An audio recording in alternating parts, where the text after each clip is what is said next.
Hello and welcome to I Hate Kellyanne Conway. My name is Levi Thomas. I hate card games.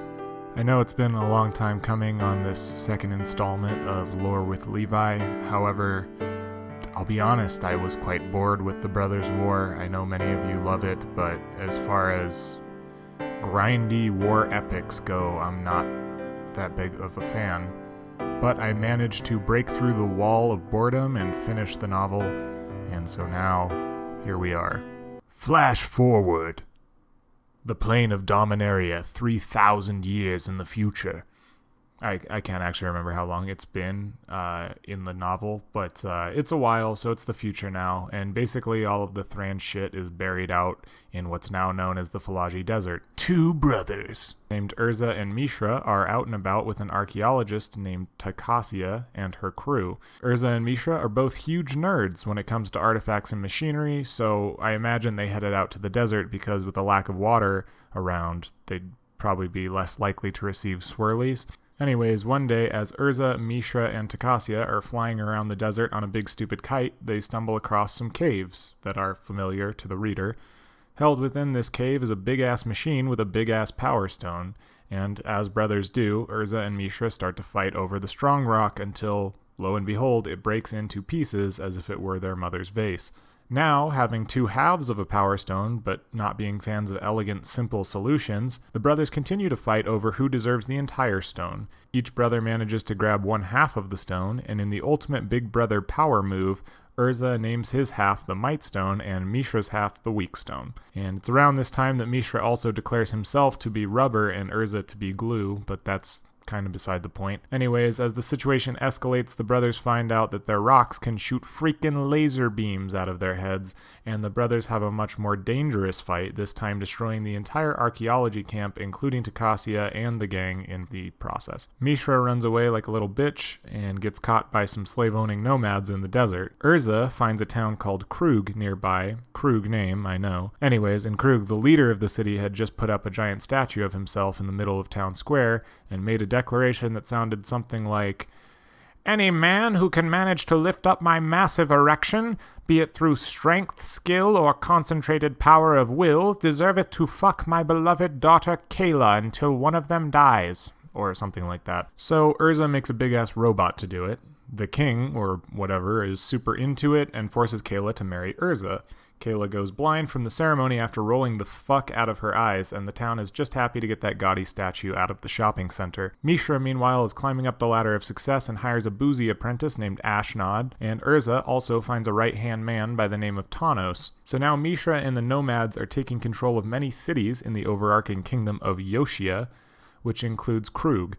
Yoshia's leaders and the nomads decide to hold a peace summit, which really turns out to be much more of a war summit. Yoshia sends Urza's crew, including his giant robot, and the nomads send Mishra with his dragon-shaped robot called the Dragon Engine. And all jokes aside, Dragon Engine is one hell of a band name. Anyways, Mishra starts losing the negotiations, and in what can only be described as the most alpha move of all time, dumps a sack of hands on the negotiating table, like human hands. Urza, not to be outdone, starts throwing some hands of his own, and thus we have the start of the titular Brothers' War. Everybody fights for a while, Mishra destroys Urza's Iron Giant, Bible Thump, and is eventually forced to retreat. Mishra heads back to the cave in which they found the Weak Stone and the Might Stone in an attempt to find something to kill his brother with. While there, they stumble upon a portal to Phyrexia, aka Yogg City, population whatever the hell Yogg wants it to be. While there, grabbing a few more dragon engines, Mishra gets attacked by Deep Six Gix and his band of scary outlaws. Mishra runs away, like always, and the war continues in Dominaria. This is where I hit the fucking wall. So,